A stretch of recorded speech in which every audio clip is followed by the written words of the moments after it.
pretty cool, man. You know, like. Have you ever been here before? No. I went to you. This is a lot different than your space. I visited your space. I went to your birthday party. I don't know if you saw me among the 10,000 people who were at your birthday party, but you had Q-Tip DJing your birthday party. Do you just call him up and say, I know you've made many, many great records. Come to Chicago and spin a bunch for me. That's exactly how it happened. Wow. That's exactly how it happens. It was a lot of fun. Yeah. No, man, it was just, one of those things. It was funny. Like a year prior, I was sitting with my girl, and I was like, how cool will it be if Q-Tip DJ'd my birthday party? Yeah. I said the same thing, but it didn't happen. So, she kind of, oh, yeah, baby, the supportive girlfriend. Yeah.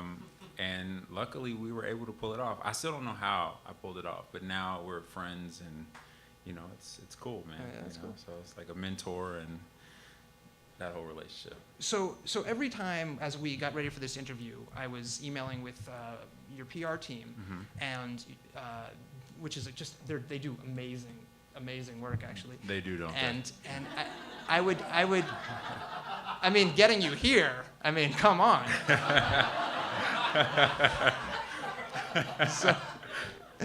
But I would get an email that would say, hey, he's got this new thing. You should talk about this. And be like, all right, that's great. That's going to be my first question. And then like 2 days later, hey, he's got this new thing. And every day there would be another thing. So I can't cover them all. But you have something that's replacing that hideous Marilyn Monroe sculpture by the Tribune. Yeah. So talk about that, because it's for Chicago Ideas Week. It's for Chicago Ideas Week, but it's actually something that's, I think, a bit more relative to Chicago than Maryland.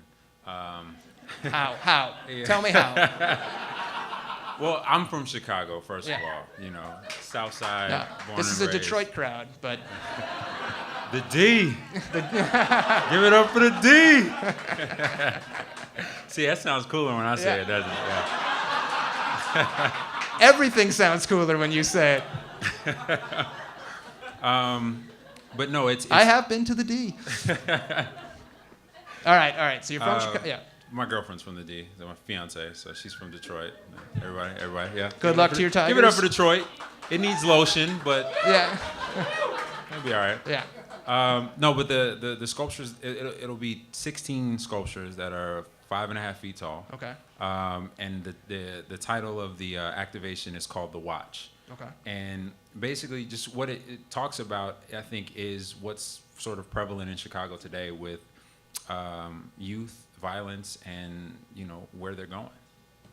And that's pretty much the skinny of it. And it features your characters, the Right. characters that aren't in everything you do, but do appear over and over again. So can you, the Flyboy and Flygirl, can you talk about them? So the Flyboy sort of came from, now we're family here, so I'll tell you the truth. You can't tell anybody. Yeah. But when I first moved back home from LA, it was terrible. It was hard times. I wish you had a violin right now. Yeah. But see if we got something in one of those drawers. But no, it was. We have this electric kazoo back there, actually, if you want to use that. It was. It sort of came out of a, bathroom break time. You need something to take into the office with you. So I just was picking up literature, and we happen to have a book on Tuskegee Airmen. Okay. And the Tuskegee Airmen, for those of you that don't know, were a battalion of black pilots, the first black pilots in World War II.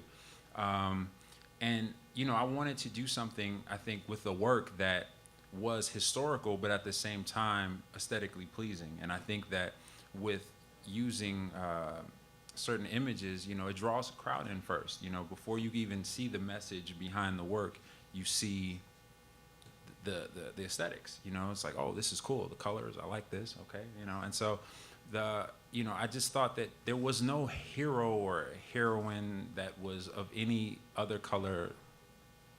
Asian, black, white, Hispanic. I mean, what about Blade? Blade? Black, Hispanic. Huh? What about Blade? Well, yeah, Blade's a vampire, though. That's right. Good point. He's eating people, so. Yeah.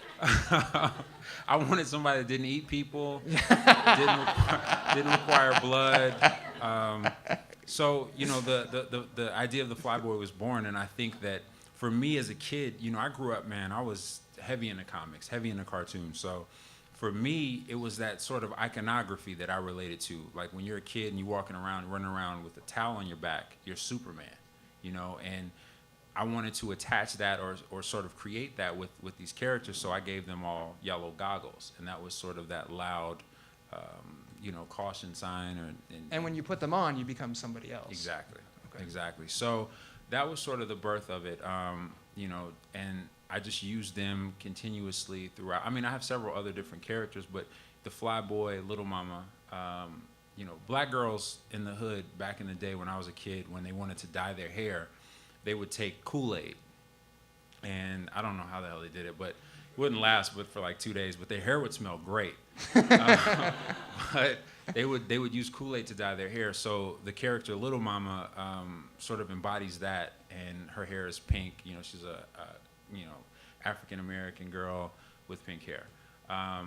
But again, it was just trying to do something that I felt, or touch a lane that hadn't been sort of explored before. I've heard your work. I think I may have even heard you refer to your work as Afrofuturism. Mm-hmm. So does that kind of fall into the same category that, say, the music of Parliament or Absolutely. Funk? So talk about that. Why is that? You know, man, honestly, you know, the black people don't fuck with space. You know? Like, it's hard, man. You know, they can't see past their own neighborhood, let alone outer space. So, you know. Well, I mean, I've heard it said, like, why are we spending all this money on the space program when there's things we could spend? Exactly. So, you know, I think that for guys like, you know, George Clinton, Parliament Funkadelic, you know, they were definitely big influences early on, because you see these guys with these outlandish costumes on and you just want to know why, you know. And for me, I grew up on both sides because my mother was a huge sci-fi nerd, you know, low key. She didn't really, that wasn't like, she didn't go to conventions. No, she didn't. I do the conventions though. Yeah. But she was a big, you know, sci-fi nerd. So I remember the funniest shit was, I was really young, but she took me in to see Return of the Jedi. Okay. She never let me live the story down either. She, I guess it was playing the same time Superman 4 or 3 was playing, and I saw Jabba the Hutt for the first time, and I lost my shit. I was like, Mom, we have to go now. It's time to go now. Because you were scared. I was terrified. Wow. A big brown-ass worm, it scared the shit out of me. So you got to put Jabba into some of your work in some ways. I think I have to deal with that now. Demon. But it's hard to paint Jabba because, you know, sometimes you get lost in translation. It's like a turd, you know. It's like, why is he painting, you know? Did you know what happened? Did you ever see the rest of the film? Oh, Because it has a pretty nice ending. Yeah, it's I did see the rest of the film eventually. The same thing actually happened to me with the Ewoks. Okay. So.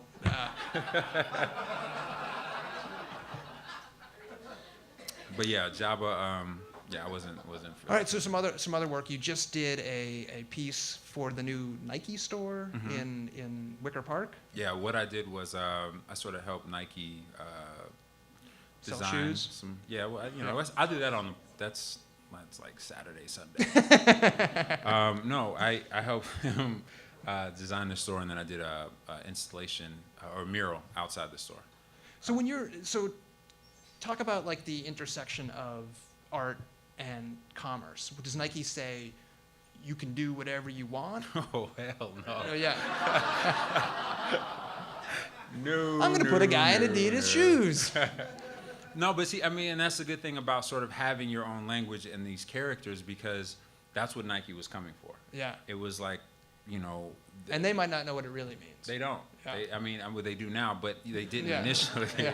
You know, it's, hey, come on, paint those guys you paint all around town. You know? But no, it was, you know, it's always good. I mean, I think again they work well in different settings and for different audiences. So, you know, Nike wanted some fly boys, and the thing that was cool was, since it's for the running store, I had never painted them in any form running. Yeah. So it was a challenge, and as an artist, you know, you always want to meet that challenge. So. When did you start? Were you a kid in first grade, second grade, doodling in notebooks? Man, I was I mean, my earliest memories of drawing I was like 5, early on, and it was like, those steps. I remember when I first learned how to draw like man boobs. Yeah. This other kid was like, "Oh man, you just draw circles, and then you erase half the line in the middle of the 2 circles, and you have pecs." I was blown away. So it was, it started there, and and we just continued on. Yeah. And then did you say, I want to be a great artist of man boobs when I grow up? Or was it still like, nah, maybe I'll be a fireman, maybe, No, I was all about the man boobs. Yeah. It was all about the man boobs. If I had that talent. And then for a while, you were, I'm going to get the term wrong, but you would spray paint. Yes, Graffiti I artist. did illegal graffiti Yeah, around the city Yeah, of I'm Chicago. not judging. I'm not saying whether it's legal or illegal. But you know what? The thing was, Daly shut all that down early. Well, you can't even buy spray paint. Yeah, anytime. exactly. You got to go to. You gotta I can hook you suburbs. up in Forest Park. Actually. Oh, Yeah. man. We'll talk after the Yeah. show. But no, like our thing was, when I was younger, it was scratch bombing. So we would always have to ride at least 2 buses to get home from Yeah. wherever we were. So what we would do is we would take sandpaper or these little scratch rocks and scratch into the windows of the bus, like our names, and get a little wild with them. Yeah. And I mean, we were fucking idiot kids, man. Yeah. But the big thing was like at the Taste of Chicago, all the buses would be lined up on Michigan Avenue. So we'd walk around like, yeah, I got 1, 2, 3. We'd count the buses. Yeah. I don't know. Was there a divide between people who would just want to write their name and then get it as many places as possible, and then people who wanted to create art? There wasn't for a while. I mean, because graffiti was graffiti. It was Not it in was, Beat it Street. was about Remember the name. Beat Street? Well, but it was still the same principle. It Yeah. was like he was spreading his name. That's you true. know? That's and true. and that's what it was about. It was like campaigning for yourself. And it wasn't until later on where you introduce sort of an outside element into it. I think I don't know exactly when it started, but when you have guys like Shepard Fairey, who did the Obama Hope poster, started to introduce the idea that you don't have to do graffiti to put art on the streets. It changed. It changed drastically, and I think that it started to become respected as another form of art. Because realistically, I can go paint outside right now, and more people would see that than if I had an exhibition in the museum. Because you got the amount of street traffic that goes by. Out here? Well, maybe not here, but you go a little further on North Ave, All the trashmen in the city have seen my work. So we'll talk about that, because obviously there are so many fine artists, so many very respected artists who nobody in the world, some people know, but for the most part they are in museums or they are in galleries. Right. You're not that. You do gallery shows. Damn, thanks. No, but you have the best of both worlds, it seems. You have work in galleries, but then you seem to get your work out there where people who might not normally say, I want to check out art, check out your work. Well, I think the thing, for me, I'm self-taught. So I didn't go to art school, and I sort of didn't have that archetype to follow. So for me, it's always been a situation of just trying to figuring out, the next step. So when opportunities present themselves to sound cool, I'm going to say, yeah, whereas some artists that are just trying to stay on one level as far as, the museums and high art would pass on. For me, I'm an artist, man. I mean, it's like, you give me a toothpick and a piece of paper, and I'll give you something in blood. I'll create. And a lot of artists aren't necessarily like that, and every artist has their own individual lane. And for me, it's so much that I want to do and so much that I have to say. I feel like, why limit myself? Are you, when you're very prolific, it seems. Thank you. Yeah, and when you're creating, first of all, how much time are you spending?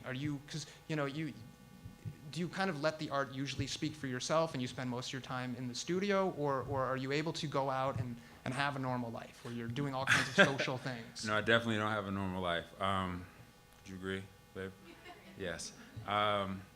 No, it's pretty much, it's very regulated. It's studio, home, and then in between errands. But that's it. I mean, especially right now, I think that when you sort of have to ride the wave and strike while the iron's hot, and with so many things coming my way, it's really hard for me to say no to, certain great opportunities. So, you just buckle down and work hard as hell. And when you're working on something and you feel good about it, do you get into, I guess for lack of a better word, a zone? Do you? I mean, are you in it? And if somebody came up to you and said, "Hey, Hebru," you'd be like, "What? I can't even," Or are you checking your email? Are you playing games? Are you? Well, I think I think that you have to be. You have to wear many hats. A lot of artists aren't very successful at. They're not very good businessmen. Yeah. And for me, because I've taken a route of it's a very unconventional route that I've taken. I have to be able to. Handle emails. But I mean, again, it's teamwork. I have a pretty good team around me of people that, from photographers to my assistant to graphic designers that sort of help fuel and get everything rolling. So, but for me, yeah, man, I mean, I'm brushing one hand, phone in the other. Oh shit, sending out texts and emails and so forth. So, yeah. I got one last question, and that is, you're collaborating on a film that's coming out soon about Emmett Till. Yes. For those of you who don't know who Emmett Till was a young man that was basically brutally beat way back in the day. Not to get, I don't want to mess my date up, but what we did was with Chicago connection. Yeah. And Lupe Fiasco, who's a really prominent hip hop artist from Chicago. I mean, it was just sort of calling attention to it again. PBS did a special on it a while ago, but what I did was, I was a huge fan of like exploitation movies. Mm-hmm. So I created this design or this painting that sort of mocked, not necessarily mocked, but sort of engaged the whole action of everything, but put Emmett as sort of this hero that was kind of rising again, so the revenge of Emmett Till. And that's where the idea started from, and, it kind of just grew legs from there. When does it come out? It won't be until next year now. Okay. I don't think we have a set date. We're just sort of waiting to hear from Museum of Contemporary Arts and let us know when we can screen it. But the new piece at Pioneer Court is this weekend, right? Yes. It actually Saturday night it goes in, so I can sleep on Sunday. Yes, it's 16 flyboys and fly girls. 5.5 feet tall. They all get installed Saturday night from 10. So when people commuting on Sunday and Monday, they'll have a little surprise waiting for them. Well, thank you so much for coming by. I love your work. Hebru Brantley. Thank you.